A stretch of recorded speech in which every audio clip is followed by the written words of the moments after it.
Anime plotlines occasionally riff on history, the Meiji Restoration in Rurouni Kenshin, Grave of the Fireflies in World War II, and the Fate franchise bastardizes pretty much everything.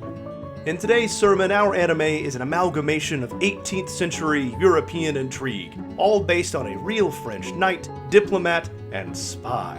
Charles Déon de Beaumont, or should I say Leah de Beaumont? Charlotte?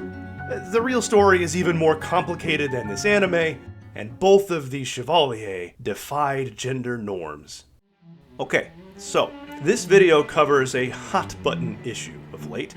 For transparency, I myself identify with this particular flag, and we'll be covering not only the anime Les Chevaliers d'Éon, but one of the world's foremost transgender figures. I mean, there's an entire transgender support society named for them.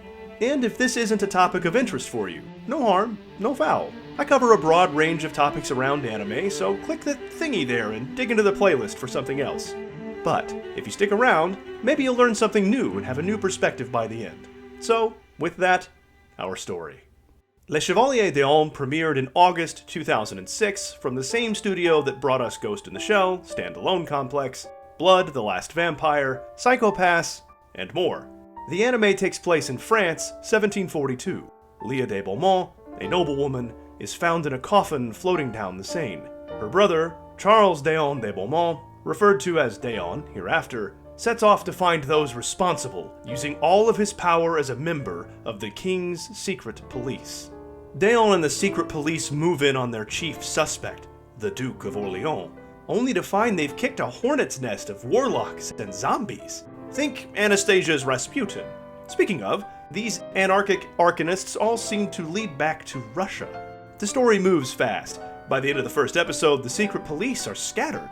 And when Déon's life is in the hands of one of these zombies, it's Leah that saves him by possessing him as a spirit of vengeance. But Chevalier Déon's creative team is almost as legendary as its cast of characters. Director Kazuhiro Furuhashi has been working in the industry since the first Urusei Yatsura to as recently as Spy Family. And one of Déon's scriptwriters, Shotaro Suga, contributed or was directly responsible for several of my favorite series, especially from the 2000s. And the anime's visuals were ahead of their time, maybe even avant-garde. The 3D rendering of the Palace of Versailles looks good even by today's standards. Tomomi Ozaki, the character designer, claims that director Furuhashi told her that the characters should not look like manga characters or too real, and not look too anime-like. And they should be historically accurate, which I think Ozaki not only succeeded in all of that, but helped pave the way for more European-style characters we'd see later on, in the likes of Fullmetal Alchemist Brotherhood and Attack on Titan.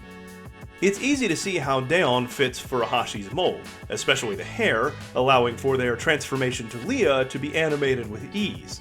Déon's fencing master, Telegori, is admittedly out of fashion, wearing vestments from King Louis XIV's time, and was apparently inspired by Anthony Hopkins in The Mask of Zorro. Speaking of Hollywood, Duran's character was modeled after Brad Pitt. I mean, I can see it. Hey, I don't pay you to be hurtful. While the animation and costuming nail 18th century France, if you're looking for historical accuracy in the plot, it's lacking. While many of the characters are based on real people, Déon didn't join the secret police until 1756. In 1742, they would have only been 14, and the Duke of Orleans was King Louis XV's cousin at that time, though the character seems to be modeled after Philip II, who was King Louis XV's uncle, except he died in 1723. And if this is supposed to be King Louis XVI as a kid, he wasn't born until 1754. I guess this is all to say, while a drama, the overall history of the anime is probably as accurate as America the Motion Picture. So maybe don't use it as a source for your next history paper? Honestly though, as much as I love this anime, the real Déon has a far more interesting tale. Charles Genevieve Louis Auguste André Timothy Déon de Beaumont was born to a poor noble family in Burgundy. They did indeed join the king's secret police, and Déon's first mission was to infiltrate Russia, specifically to sway Russian Empress Elizabeth against the Habsburg monarchy during the 7 Years' War. The story goes that the English, working their own angle with Russia, were only allowing women and children into the Russian court, Therefore, the legend goes that Daon would pull a Bugs Bunny and rename themselves to Leah de Beaumont, serving as a lady-in-waiting to the Russian Empress, though this story seems to be primarily sourced from Daon themselves. But if this one myth about Daon is all there is, why are they considered a trans figure? Well, there are actually secondary accounts about Daon's use of drag in their future clandestine duties that we'll get into later. But this is where the real Daon surpasses their anime counterpart. You see, Daon was a bit of a scamp and political savant. After their service in Russia ended, they fought in the 7 Years' War, where they earned the title of Chevalier, and they helped draft the peace treaty to that war. The English loved Daon so much they named him a temporary ambassador. But Daon had rich tastes, popping bottles in the old 18th century club. So the Count of Guerchy was sent in as Daon's Temu brand replacement. Daon was pissed, and used their position in the secret police to blackmail King Louis XV. Would be a real shame for the English to find out about what the secret police have been up to, especially the invasion plans. When Louis demanded the English extradite Daon, they responded by making Daon an English citizen. And to escape capture from French operatives, Daon assumed female dress and disguise, allegedly keeping it up afterward to enjoy the attention and notoriety. So, Daon in London is basically Fruits Basket's Yuki? Rumors swelled around Daon in English society, especially the one about Daon being a French woman in uniform.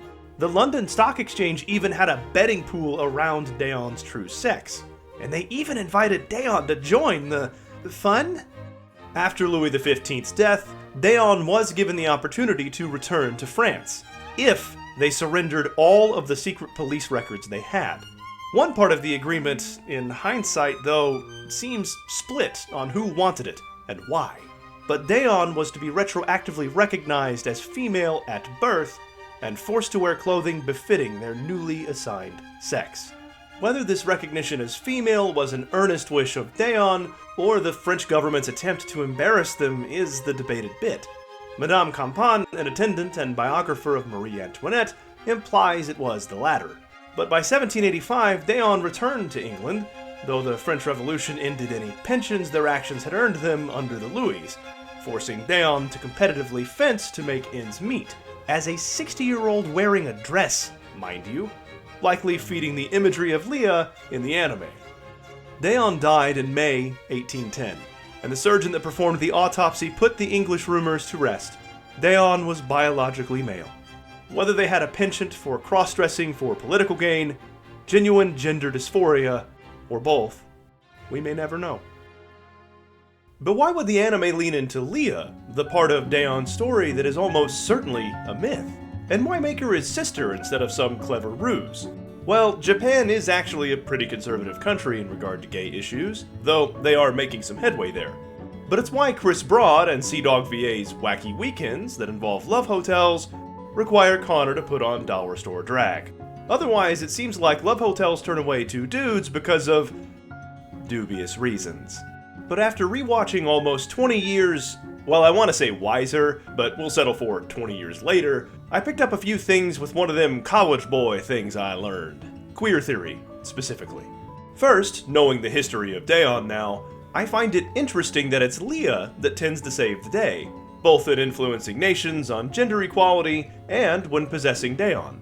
And Daon isn't useless, but the anime establishes that in life, Leah was an excellent swordswoman and diplomat herself. And the fact that most of these gargoyles are women probably says something about the state of 18th century France. Fantine and Les Miserables? Anyone?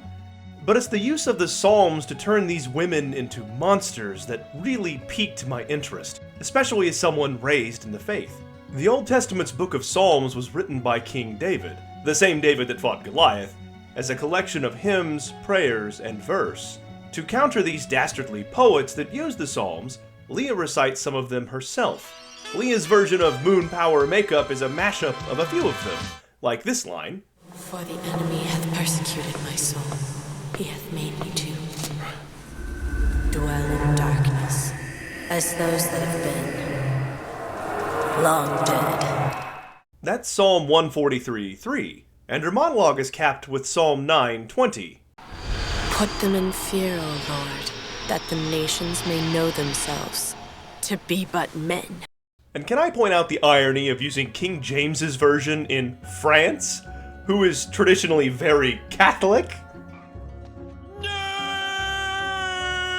Anyway, given many of the negative interpretations of the Bible around the gay community, the word's inclusion and use in the anime is fascinating.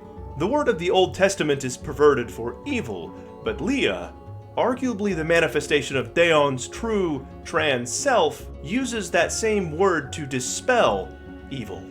And it's interesting that the runes on the gargoyle necklace stand for Om Aptare, or man's desire. It's an anagram of metamorphose, meaning Metamorphosious. Thank you, Akko. To risk being on the nose, it's kinda like people turning into gargoyles, or Daeon metamorphing into Leah. And before anyone thinks that's a loose artistic interpretation, To Ubakata, the anime's creator, allegedly said this about the theme of Le Chevalier Daeon: the spirit of determination to live through tragedy by transforming contradiction into a new set of values, instead of letting it ruin you. So in that same spirit, in honor of Pride and Men's Mental Health Month, I find myself compelled to react to the 988 Crisis Lifeline being shut down. If you're struggling, there are resources available in the description. And remember, Daeon was born almost 300 years ago. You have not been, and are not, alone. So, this part is awkward. Le Chevalier Daeon is the first anime I've covered that isn't streaming somewhere easily. But if you know a way to stream it online through a VPN or something, no swashbuckling, let us know in the comments. If you're new to anime and want to branch out based on familiar Western media, I would start here. And the almighty algorithm seems to think you'd like this video in particular. Thanks for watching, and I'll see you at the next sermon.